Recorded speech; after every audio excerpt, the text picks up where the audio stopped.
Thank you so much, Samos, for speaking to us. It's a pleasure. It's an absolute honor. It's great to see you here, and I have to start by asking you, when you look around and you see these people and the cars and just the kind of atmosphere and excitement, Well, what does that mean to you? this is what the atmosphere that you get with historic cars. The people are not necessarily old, but the cars are. And of course, now you look at these cars, they're probably 10 times better than they were when they were new. But it's lovely to come here and meet like people, you know. I mean, we all have the idea of this is a nice sport to be connected with. And so it's always great to come here. What are some of the? It's an unfair question to ask because I've got all these different achievements of your career in my head. Yeah. But what are some of the big milestones that stand out for you?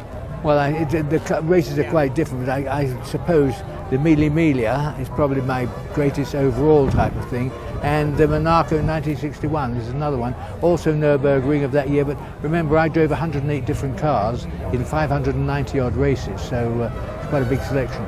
And the most difficult car for you to drive in The terms of most difficult controlling car, it? yeah, the most difficult was certainly the BRM, which stood for British Racing Motor, which was a disaster. I mean, it was never was successful and should never have been built. But if you ask the worst, that is it.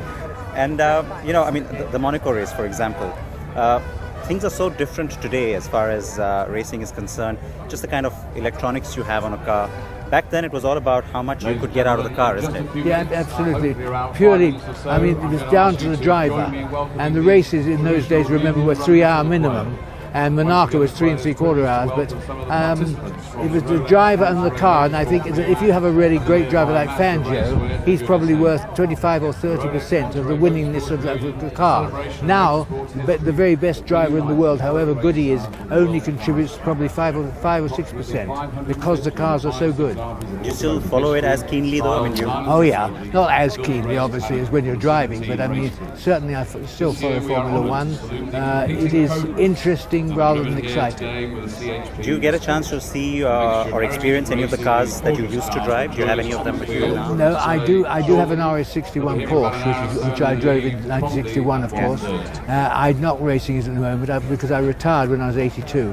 I thought probably that's long enough, so I've now got them and I'm keeping them because they're worth more to me as they are in my care than selling them. How often do you get to just you in a car? How often do you get to do that these days? On a circuit, you mean, enjoy the car? Yeah, on a circuit. Oh, only once or twice a year, maybe. Very, very rarely. And out on the open road? Oh, on the open road, I try different cars whenever I get the opportunity. You know, if a manufacturer brings out something, say, try this, I'd certainly do that. Anything specific that you've driven, let's say, recently that really impressed you, that you like what they've done? Not specifically I can think of like that, but the great thing you've got to realise is that cars today, even the worst car is still quite good by comparison to old ones, you know. Which is not how it used to be. Not at all. I mean, there were cars that were so bad that you wouldn't want to drive them.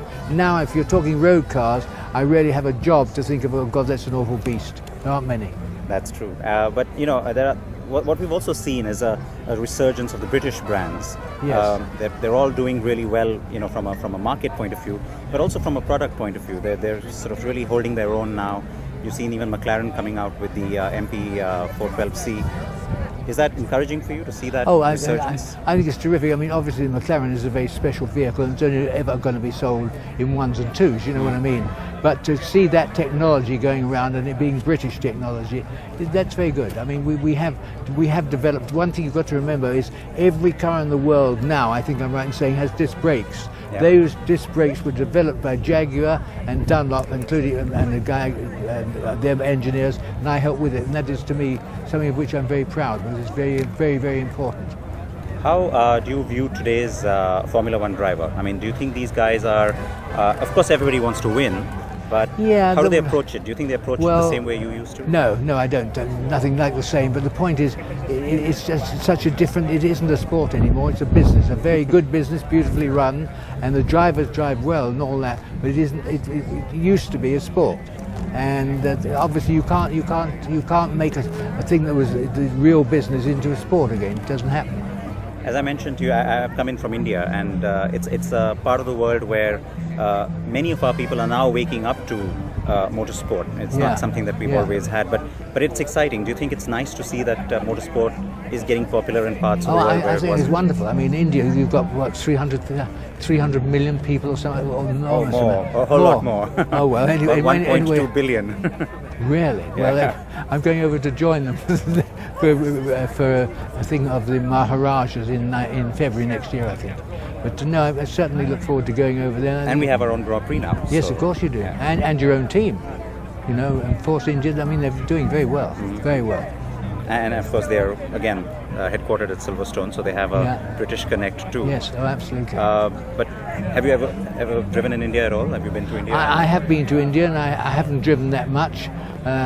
It's a bit different to at home, but It is. nevertheless, Challenging too. Exactly.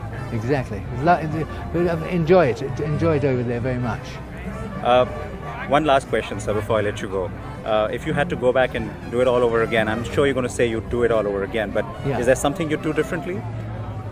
Well, the only thing I'd do differently is, if I could, that is not crash when I was 32 years old. So here I am, 32 years old, and everything I knew was now not usable. So I had to work for a living, and I didn't really know what to do. So that's the only thing I'd change. So it's been an absolute pleasure. Just your career, watching you, and getting to meet you today. Thank you Absolutely very an much. honor. Thank you. Thank you. Appreciate it. Thank you.